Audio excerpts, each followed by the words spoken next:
Hi, ನನ್ಗೊಂದು dream ಇದೆ. ಅದೇನಂದ್ರೆ ಎಲ್ಲ ಯಂಗ್ಸ್ಟರ್ಸ್ಗಳು ಸ್ಪಿರಿಚುಯಾಲಿಟಿಗೆ ಬರಬೇಕು. ಬರೀ ಯಂಗ್ಸ್ಟರ್ಸ್ ಮಾತ್ರ ಅಲ್ಲ, ಎಲ್ಲರೂ ಸ್ಪಿರಿಚುಯಾಲಿಟಿಗೆ ಬರಬೇಕು ಅಂತ ನನಗೆ ತುಂಬಾ ಆಸೆ ಇದೆ.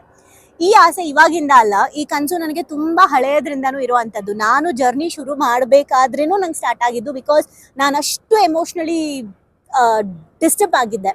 ಆಗ ನನ್ನನ್ನು ಮೇಲಕ್ಕೆ ಎತ್ತಿದ್ದೆ ಆಧ್ಯಾತ್ಮ.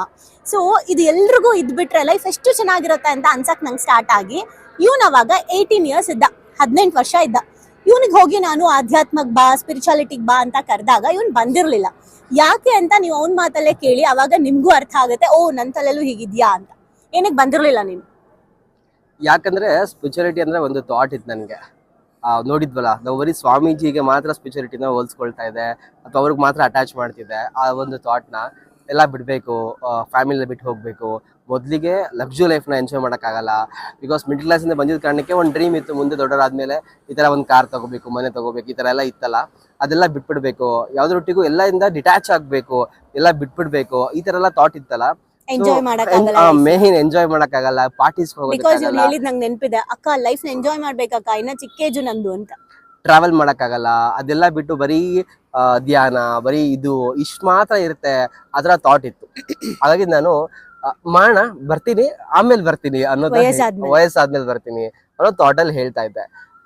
ಆದ್ಮೇಲೆ ಏನ್ ಅರ್ಥ ಆಯ್ತು ನಂಗೆ, ಒಳಗೆ ಎಂಟ್ರಿ ಆಗ್ತಾ ಅಂತ ಹೇಳಿದಾಗ ನಿಜವಾದ ಆಧ್ಯಾತ್ಮದ ಅರ್ಥ ಆಯ್ತು. ಏನು ಅಂತ ಹೇಳಿದ್ರೆ, ಯಾವುದಕ್ಕೂ ಅಟ್ಯಾಚ್ ಆಗದೆ ಇರೋದು, ಬಟ್ ಎಲ್ಲದೂ ಕೂಡ ಕನೆಕ್ಟ್ ಆಗಿರುತ್ತೆ.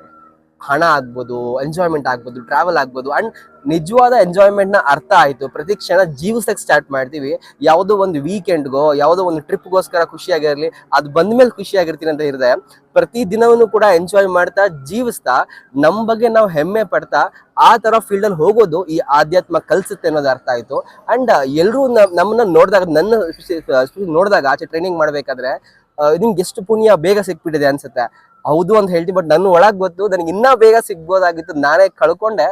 ಈ ಎಲ್ಲ ತಪ್ಪು ಭ್ರಮೆಗಳನ್ನ, ಕಲ್ಪನೆಗಳನ್ನ ಕ್ರಿಯೇಟ್ ಮಾಡ್ಕೊಂಡು ಕಳ್ಕೊಂಡ್ಬಿಟ್ಟೆ. ನನಗೆ ಈಗಲೂ ಅನಿಸ್ತಿದೆ, 18 ಇಯರ್ಸ್ ಏನ್ ಅಕ್ಕ ಕರೆದು ನನ್ನ, ಆ ಟೈಮಲ್ಲಿ ನಾನು ಇನ್ನ ಎಂಟ್ರಿಯಾಗಿ ನನ್ನ ಸಾಧನೆಗಳನ್ನ, ಪ್ರಾಕ್ಟೀಸ್ಗಳನ್ನ ಸ್ಟಾರ್ಟ್ ಮಾಡ್ಕೊಂಡ್ಬಿಟ್ಟಿದ್ರೆ ಇವತ್ತು ನಾನು ಏನ್ ಗ್ರೋತ್ ಆಗ್ತಾ ಇದೀನಲ್ಲ, 10x ಗ್ರೋತ್ ಇನ್ನ ಆಗೋದಕ್ಕೆ ನಮ್ಗೆ ಹೆಲ್ಪ್ ಆಗುತ್ತೆ. ಅಂಡ್ ಒಂದ್ ಸಿಂಪಲ್ ಆಗಿ ಹೇಳ್ಬೇಕಂದ್ರೆ, ಆಧ್ಯಾತ್ಮ ಏನ್ ಮಾಡುತ್ತೆ, ನೀವು ಯಾವ ಫೀಲ್ಡ್ ಅಲ್ಲಿ ಗ್ರೋ ಆಗ್ಬೇಕಂತ ಇದ್ದೀರಾ ಆ ಫೀಲ್ಡ್ 10x ಗ್ರೋತ್ ಕೊಡಕ್ಕೆ, 10x ಚಿಕ್ಕದಾಯ್ತು ಬಿಡಿ, 100x ಗ್ರೋತ್ ಕೊಡೋದಕ್ಕೆ ಸಪೋರ್ಟ್ ಮಾಡುತ್ತೆ, ನಿಮ್ನ ಪುಷ್ ಮಾಡುತ್ತೆ.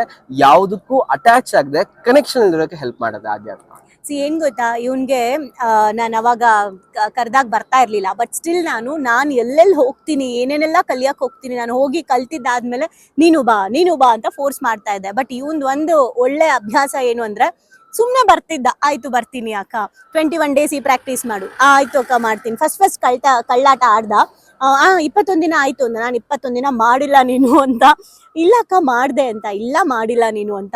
ಸೊ ಆಮೇಲೆ ಅವನು ಇಲ್ಲ, ಅಟ್ಲೀಸ್ಟ್ ನಾನು ಹೇಳ್ದೆ, ನೀನು ಈ ಲೈಫಿಗೆ ಬರೋದ್ ಬೇಡ, ಆದ್ರೆ ನಾ ಹೇಳೋದನ್ನ ಇಷ್ಟಾದ್ರೂ ಫಾಲೋ ಮಾಡು ಅಂತ. ಆ ಚಿಕ್ಕ ಹ್ಯಾಬಿಟ್ಸ್ನ ಅವನು ಇಂಪ್ಲಿಮೆಂಟ್ ಮಾಡ್ತಾ ಬಂದ.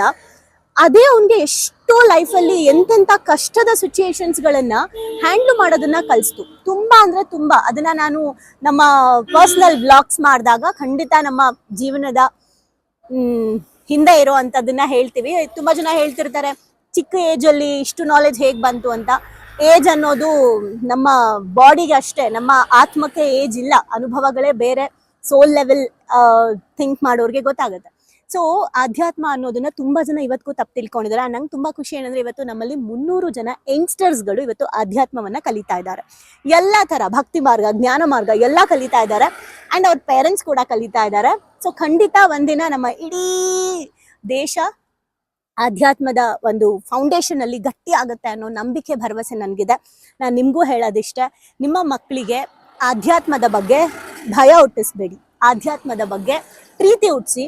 ಹಾಗೆ ಎಲ್ಲ ಯಂಗ್ಸ್ಟರ್ಸ್ಗೆ ಈ ವಿಡಿಯೋ, ಯಾರ್ಯಾರೆಲ್ಲ ಯಂಗ್ಸ್ಟರ್ಸ್ ನೋಡ್ತಾ ಇದ್ದೀರಾ, ಇದನ್ನ ತುಂಬಾ ಜನ ಯಂಗ್ಸ್ಟರ್ಸ್ಗೆ ಫಾಲೋ ಮಾಡಿ. ನೀವೇನಾದ್ರೂ ಈ ಏಜ್ ಇಂದ ಸ್ಪಿರಿಚುಯಾಲಿಟಿಗೆ ಎಂಟ್ರಿ ಆಗ್ಬಿಟ್ರೆ, ನಿಮ್ಮ ಲೈಫ್ನ ನೀವು ಸಕ್ಕತ್ತಾಗಿ ಎಕ್ಸ್ಪೀರಿಯನ್ಸ್ ಮಾಡ್ತೀರಾ, ಎಕ್ಸ್ಪ್ಲೋರ್ ಮಾಡ್ತೀರಾ. ಆ್ಯಂಡ್ ನೀವು ಯಾವ ಫೀಲ್ಡ್ ಅಲ್ಲಿ ಅಚೀವ್ ಆಗ್ಬೇಕಂತ ಇದ್ದೀರಾ, ಅದೆಲ್ಲದರಲ್ಲೂ ಮಸ್ತಾಗಿ ನೀವು ಅಚೀವ್ ಆಗ್ತೀರಾ. ಸೊ ಫೌಂಡೇಶನ್ ಯಾವತ್ತು ಸ್ಪಿರಿಚುಯಾಲಿಟಿ ಆಗಿರಲಿ. ಸೊ ನಮ್ಮ ಸ್ಪಿರಿಚುಯಾಲಿಟಿ ಸೆಷನ್ ಶುರುವಾಗ್ತಾ ಇದೆ, ಕ್ಲಾಸ್ ಸ್ಟಾರ್ಟ್ ಆಗ್ತಾ ಇದೆ. ಯಾರಿಗಾದ್ರೂ ಹೌದಪ್ಪ ನಾನು ಒಂದು ಹೊಸ ಪ್ರಪಂಚ ನೋಡ್ಬೇಕು ಅಂತ ನಿಮ್ಮೊಳಗಡೆ ನಿರ್ಧಾರ ಇದ್ರೆ, ನಿಮ್ಮ ಆತ್ಮ ಡಿಸೈಡ್ ಮಾಡಿದ್ರೆ, ನಮ್ಮನ್ನ ಕಾಂಟ್ಯಾಕ್ಟ್ ಮಾಡಿ. Thank you so much.